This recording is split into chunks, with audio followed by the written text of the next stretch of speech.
ਸਤਿ ਸ਼੍ਰੀ ਅਕਾਲ ਜੀ। ਅੰਮ੍ਰਿਤਪਾਲ ਲਗਾਤਾਰ ਇਹ ਅਜਨਾਲਾ ਘਟਨਾ ਤੋਂ ਬਾਅਦ ਚਰਚਾ ਦੇ ਵਿੱਚ ਹੈ।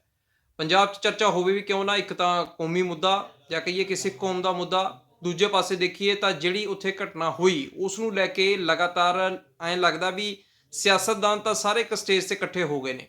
ਭਾਈ ਅੰਮ੍ਰਿਤਪਾਲ ਨੇ ਇਸ ਚੀਜ਼ ਨੂੰ ਲੈ ਕੇ ਹਾਲਾਂਕਿ ਕਈ ਤਰ੍ਹਾਂ ਦੀਆਂ ਗੱਲਾਂ ਜਾਂ ਕਹੀਏ ਕਿ ਉਹਨਾਂ ਦੇ ਬਿਆਨ ਆਏ ਨੇ, ਪਰ ਮੈਂ ਜੇ ਕਿਹਾ ਜਾਵੇ ਜੇ ਸਿਆਸੀ ਬਿਆਨਾਂ ਦੀ ਗੱਲ ਕਰੀਏ ਤਾਂ ਟਵੀਟ ਵੀਡੀਓ, ਫਿਰ ਉਹਨਾਂ ਦੇ ਬਿਆਨ ਬੜੇ ਜ਼ਬਰਦਸਤ ਤਰੀਕੇ ਦੇ ਨਾਲ ਲਗਾਤਾਰ ਜੇ ਕਿਹਾ ਜਾਵੇ ਵਾਇਰਲ ਹੋ ਰਹੇ ਨੇ। ਹੁਣ ਇਸੇ ਚੀਜ਼ ਨੂੰ ਲੈ ਕੇ ਇਹ ਜੇ ਕਿਹਾ ਜਾਵੇ ਕਿ ਇੱਕ ਬਿਆਨ ਹੈ ਜਿਹੜਾ ਭਗਵੰਤ ਮਾਨ ਦਾ ਜਿਹੜਾ ਟਵੀਟ ਹੈਗਾ, ਹਾਲਾਂਕਿ ਕੱਲ੍ਹ ਦਾ ਇਹ ਟਵੀਟ 2:50 ਦਾ ਹੈਗਾ, 25 ਤਰੀਕ ਦਾ।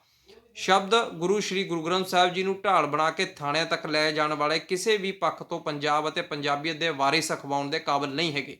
ਯਾਨੀ ਕਿ ਸਿੱਧਾ ਅਟੈਕ ਅੰਮ੍ਰਿਤਪਾਲ ਸਿੰਘ ਤੇ ਹੈ ਕਿ ਵਾਰਿਸ ਪੰਜਾਬ ਦੇ ਜਿਵੇਂ ਉਹਨਾਂ ਦੀ ਜਥੇਬੰਦੀ ਹੈ, ਤਾਂ ਕਹਿੰਦੇ ਉਹਨਾਂ ਦੀ ਪੂਰੀ ਜਥੇਬੰਦੀ ਨੂੰ ਉਹਨਾਂ ਨੇ ਕਿਹਾ ਕਿ ਉਹ ਵਾਰਿਸ ਕਹਾਉਣ ਦੇ ਜਿਹੜੇ ਨੇ ਕਿ ਕਾਬਿਲ ਨਹੀਂ ਹੋ ਸਕਦੇ।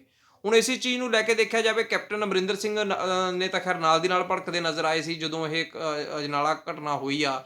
ਉਸ ਤੋਂ ਬਾਅਦ ਦੇ ਵਿੱਚ ਅਸੀਂ ਦੇਖਿਆ ਕਿ ਕਿਸ ਤਰ੍ਹਾਂ ਦੇ ਨਾਲ ਜਿਹੜਾ ਕਿ ਉਹਨਾਂ ਨੇ ਸਾਫ਼ ਤੌਰ 'ਤੇ ਕਿਹਾ ਕਿ ਆਖਰ ਰਾਸ਼ਟਰਪਤੀ ਸ਼ਾਸਨ ਲਾ ਦਿਓ ਜੇ ਸਰਕਾਰ ਤੋਂ ਕਾਰਵਾਈ ਨਹੀਂ ਹੁੰਦੀ। ਅੱਜ ਦਿਨ ਦੇ ਵਿੱਚ ਵੀ ਜੇ ਦੇਖਿਆ ਜਾਵੇ ਇਸੇ ਚੀਜ਼ ਨੂੰ ਲੈ ਕੇ ਲਗਾਤਾਰ, ਹੁਣ ਤਾਂ ਖੈਰ ਹਟ ਜੇ ਬਿਆਨਬਾਜ਼ੀ ਸ਼ਾਇਦ, ਕਿਉਂਕਿ ਮਨੀਸ਼ ਸਿਸੋਦੀਆ ਉੱਧਰ ਗ੍ਰਿਫਤਾਰ ਕਰ ਲਏ, ਚੱਕ ਲਏ CBI ਨੇ।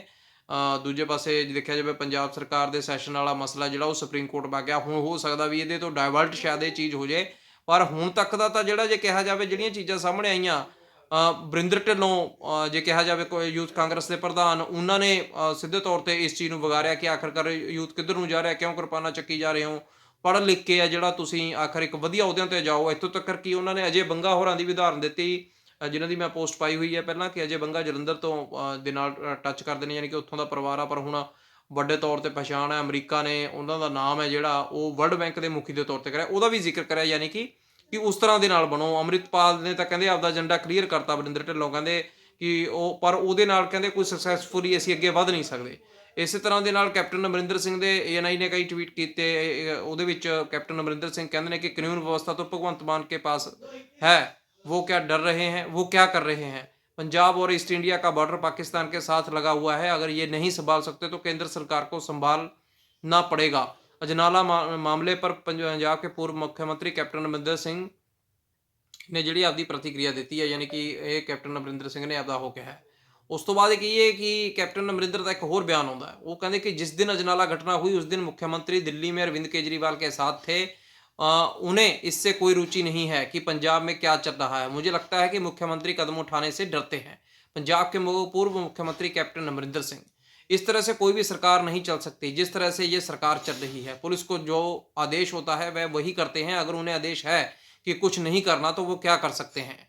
यानी कि कैप्टन ਅਮਰਿੰਦਰ ਸਿੰਘ ਨੇ ਤਿੱਖਾ ਹਮਲਾ ਬੋਲਿਆ। ਉਦੋਂ ਵੀ ਤਿੱਖਾ ਹਮਲਾ ਜੇ ਕਹੀਏ ਤਾਂ ਜੇ ਕਿਹਾ ਜਾਵੇ ਬਿਕਰਮ ਸਿੰਘ ਮਜੀਠੀਆ, ਇਹ ਜੇ ਕਿਹਾ ਜਾਵੇ ਉਹਨਾਂ ਨੇ ਬਿਕਰਮ ਸਿੰਘ ਮਜੀਠੀਆ ਨੇ ਜਿਹੜੇ ਕਿ ਗੱਲ ਕਹੀ ਆ, ਤੇ ਬਿਕਰਮ ਸਿੰਘ ਮਜੀਠੀਆ ਸਿੱਧੇ ਤੌਰ 'ਤੇ ਬੋਲਦੇ ਨੇਗੇ, ਟਵੀਟ 'ਤੇ ਲਗਾਤਾਰ ਛਾਏ ਰਹੇ ਨੇ। ਬਿਕਰਮ ਸਿੰਘ ਮਜੀਠੀਆ ਕਹਿੰਦੇ ਕਿ ਆਖਰ ਸਾਨੂੰ 10 ਮਿੰਟ ਦਿਓ, ਕਹਿੰਦੇ ਅਸੀਂ ਬੰਦੇ ਦਾ ਪੁੱਤ ਬਣਾ ਦਾਂਗੇ।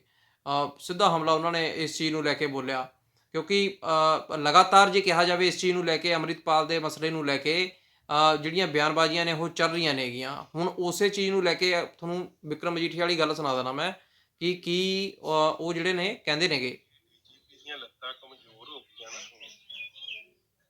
ਇਹ ਤੇ ਹੱਥ ਖੜੇ ਕਰ ਦਵੇ, ਅਸੀਂ 10 ਮਿੰਟ 'ਚ ਉਹਨੂੰ ਬੰਦੇ ਦਾ ਪੁੱਤ ਬਣਾ ਦਿਆਂਗੇ ਜਿਹੜਾ ਆਪਦਾ ਦੇਸ਼ ਦਾ ਮਾਹੌਲ ਖਰਾਬ ਕਰ।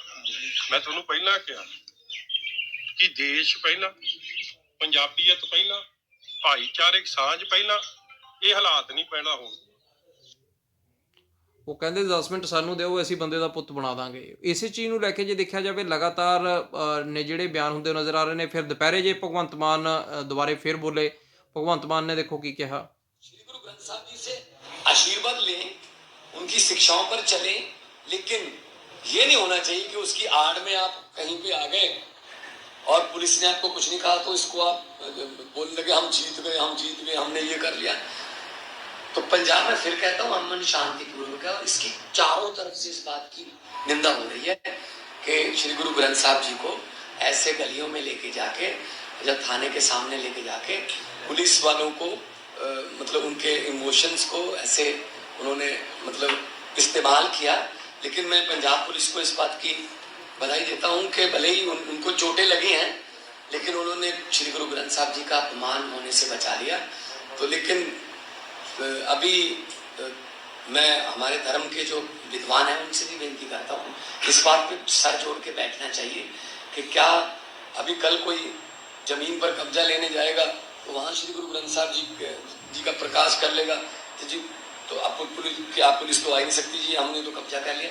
तो श्री गुरु ग्रंथ साहब जी हैं, वो आशीर्वाद देते हैं, वो शिक्षाएं देते हैं, सच्चा सुच्चा जीवन जीने की शिक्षा उसमें दर्ज है। लेकिन ऐसा नहीं है कि आप उनका इस्तेमाल करके आप कोई ऐसा काम करो। लड़ाई है, निजी है, सरकारी है, कैसी भी है, आप बैठ के बात ਕਹਿੰਦੇ ਵੀ ਗੁਰੂ ਗ੍ਰੰਥ ਸਾਹਿਬ ਨੂੰ ਢਾਲ ਬਣਾਇਆ ਇਹ ਮੁੱਦਾ ਸਭ ਤੋਂ ਜ਼ਿਆਦਾ ਜੇ ਕਹੀਏ ਕਿ ਇਸ ਚੀਜ਼ ਨੂੰ ਲੈ ਕੇ ਕਿਤੇ ਨਾ ਕਿਤੇ ਗਰਮਾਉਂਦਾ ਵੀ ਨਜ਼ਰ ਆਇਆ, ਛਾਇਆ ਹੋਇਆ ਵੀ ਨਜ਼ਰ ਆਇਆ।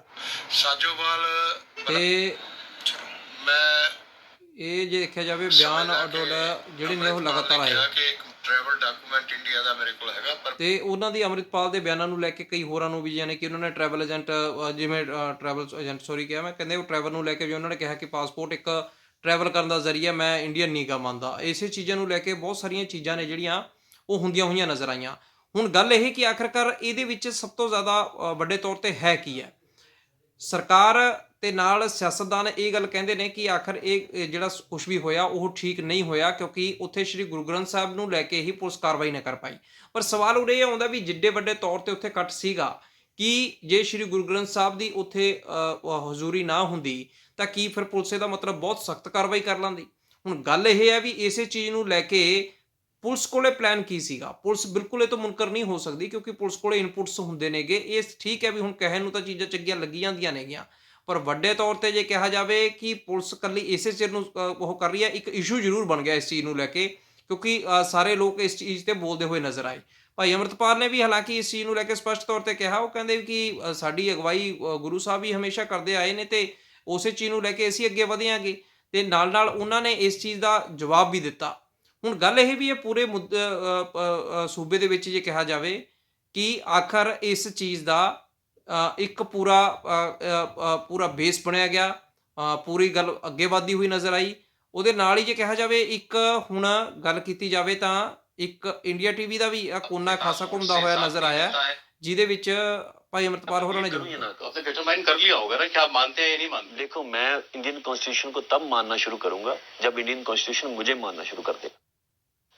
आप अगर कॉन्स्टिट्यूशन की बात करनी है तो एक डिफरेंट डिबेट हम लोग कर लेंगे कि कॉन्स्टिट्यूशन में कितनी शोध हुई है और हमारे लिए कितनी हुई है। कॉन्स्टिट्यूशन सर जुड़ा हुआ है सीधे सीधे आपकी नेशनैलिटी से।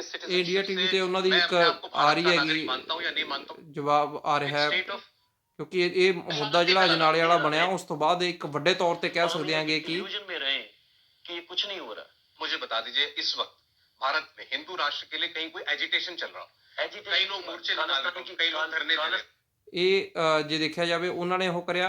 ਉਸ ਤੋਂ ਬਾਅਦ ਹੀ ਜੇ ਕਿਹਾ ਜਾਵੇ ਕਿ ਜਿਸ ਤਰ੍ਹਾਂ ਦੇ ਨਾਲ ਲਗਾਤਾਰ ਭਾਈ ਅੰਮ੍ਰਿਤਪਾਲ ਦੇ ਕਈ ਬਿਆਨ ਆਏ ਨੇ, ਮੈਂ ਖੈਰ ਉਹ ਬਿਆਨ ਲੱਭ ਰਿਹਾ ਸੀਗਾ ਉਹਨਾਂ ਦਾ ਵੀ, ਜੇ ਕੋਈ ਬਿਆਨ ਲੱਭ ਜਾਂਦਾ, ਕਿਉਂਕਿ ਕਈ ਤਰ੍ਹਾਂ ਦੇ ਬਿਆਨ ਨੇ ਜਿਹੜੇ ਸਾਹਮਣੇ ਆਉਂਦੇ ਨੇ। ਉਹਦੇ ਵਿੱਚ ਹੀ ਜੇ ਗੱਲ ਕੀਤੀ ਜਾਵੇ ਕਿ ਆਖਰ ਨੈਸ਼ਨਲ ਮੀਡੀਆ ਨੇ ਇਸ ਮੁੱਦੇ ਨੂੰ ਲੈ ਕੇ ਖੂਬ ਜਿਹੜਾ ਪੰਜਾਬ ਨੂੰ ਭੰਡਣਾ ਸ਼ੁਰੂ ਕੀਤਾ ਕਿ ਲਗਾਤਾਰ ਇਹਨਾਂ ਦੀ ਕਾਲ ਤੇ ਬੰਦੇ ਨਹੀਂ ਇਕੱਠੇ ਹੁੰਦੇ। ਇਹ ਤੁਸੀਂ ਰਿਪੋਰਟਾਂ ਦਿੱਤੀਆਂ ਉੱਤੇ ਤੱਕ ਤੇ ਤਾਂ ਮੈਨੂੰ ਕੰਮ ਕਰਨਾ ਪਿਆ। ਪਰਚੇ ਤੁਸੀਂ ਕੀਤੇ, ਸਾਡੀ ਤੜ ਚੈੱਕ ਕਰਦੇ ਜੋ ਤੁਸੀਂ। ਮੈਂ ਕਹਿੰਦਾ ਮੈਂ ਮਰਨੋਂ ਨਹੀਂ ਡਰਦਾ, ਜੇ ਕਿ ਯੁੱਧ ਦੇ ਵਿੱਚ ਕੱਢ ਕੇ ਫਸਾਉਣ ਵਾਲਾ ਗੋਲੀ। ਇਹ ਕਈ ਬਿਆਨ ਅੰਮ੍ਰਿਤਪਾਲ ਹੋਰਾਂ ਦੇ ਆਏ ਹਾਲਾਂਕਿ, ਤੇ ਨਾਲ ਨਾਲ ਜੇ ਦੇਖਿਆ ਜਾਵੇ ਜਿਸ ਤਰ੍ਹਾਂ ਦੇ ਨਾਲ ਜਿਹੜੀ ਕਿ ਜਵਾਬ ਆਉਂਦੇ ਨੇ। ਹੁਣ ਗੱਲ ਇਹ ਕਿ ਆਖਰ ਜਿਵੇਂ ਲਗਾਤਾਰ ਇਸ ਚੀਜ਼ ਨੂੰ ਲੈ ਕੇ ਇੱਕ ਵੱਡਾ ਇਸ਼ੂ ਹੁਣ ਖੜਾ ਹੋ ਗਿਆ, ਉਹਦੇ ਵਿੱਚ ਆਖਰ ਆਉਂਦੇ ਦਿਨਾਂ ਦੇ ਵਿੱਚ ਕੀ ਸਿਆਸਤ ਹੁਣ ਭਾਈ ਅੰਮ੍ਰਿਤਪਾਲ ਨੂੰ ਲੈ ਕੇ ਇਹ ਵੀ ਪਤਾ ਲੱਗਿਆ ਵੀ ਏਜੰਸੀਜ਼ ਨੇ ਜਿਹੜੇ ਇਨਪੁਟ ਲੈਣੇ ਸ਼ੁਰੂ ਕਰਤੇ ਨੇਗੇ। ਸੈਂਟਰ ਇਸ ਚੀਜ਼ ਤੇ ਪੂਰੀ ਤਿੱਖੀ ਨਿਗਾਹ ਰੱਖ ਰਿਹਾ ਹੁਣ ਕਿ ਆਖਰ ਕਿਵੇਂ ਦੇ ਨਾਲ ਲਗਾਤਾਰ ਜਿਹੜਾ ਹੈ ਮਾਹੌਲ ਪੰਜਾਬ ਦਾ ਬਣਿਆ ਹੋਇਆ। ਹੁਣ ਸਿਆਸੀ ਧਿਰਾਂ ਸਾਰੀਆਂ ਇੱਕ ਪਾਸੇ ਨੇ, ਸਿਆਸੀ ਧਿਰਾਂ ਨੇ ਜੇ ਕਿਹਾ ਜਾਵੇ ਸਪਸ਼ਟ ਕਰਤਾ ਕਿ ਆਖਰ ਕਿਵੇਂ ਦੇ ਨਾਲ ਜਿਹੜਾ ਹੈ ਅੱਗੇ ਵਧਣਾ ਹੈਗਾ ਅਸੀਂ।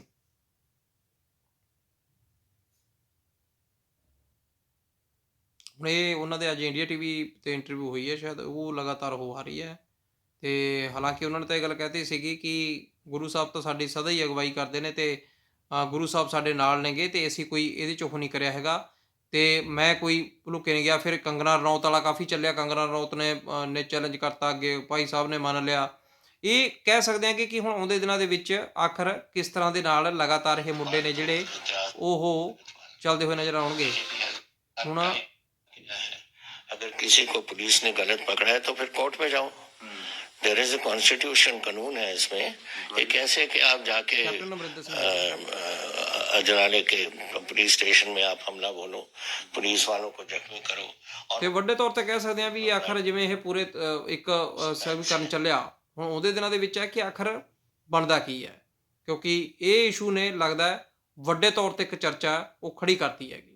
ਬਾਕੀ ਤੁਸੀਂ ਆਪਦੀ ਰਾਏ ਕਰਕੇ ਰਾਏ ਦੱਸਿਓ ਕਿ ਆਖਰ ਅੰਮ੍ਰਿਤਪਾਲ ਨੂੰ ਲੈ ਕੇ ਜਿਵੇਂ ਸਾਰੀ ਲੌਬੀ ਇੱਕੋ ਗੱਲ ਕਹਿੰਦੀ ਹੋਈ ਨਜ਼ਰ ਆਈ ਕਿ ਗੁਰੂ ਸਾਹਿਬ ਦੇ ਪ੍ਰਕਾਸ਼ ਜਾਂ ਕਰੀਏ ਕਿ ਗੁਰੂ ਗ੍ਰੰਥ ਸਾਹਿਬ ਨੂੰ ਨਾਲ ਲੈ ਕੇ ਜਾਂ ਉਹਨਾਂ ਨੂੰ ਢਾਲ ਬਣਾ ਕੇ ਕੀ ਆਖਰ ਸੱਚਿਓ ਅੰਮ੍ਰਿਤਪਾਲ ਨੇ ਐਵੇਂ ਕਰਿਆ, ਜਾਂ ਫਿਰ ਇੱਕ ਦੇਖਣ ਦਾ ਨਜ਼ਰੀਆ ਕਿ ਉਹ ਵਿਰੋਧ ਹੈ ਜਿਹੜਾ ਉਹ ਭਾਈ ਅੰਮ੍ਰਿਤਪਾਲ ਦਾ ਸ਼ੁਰੂ ਹੋ ਗਿਆ। ਧੰਨਵਾਦ।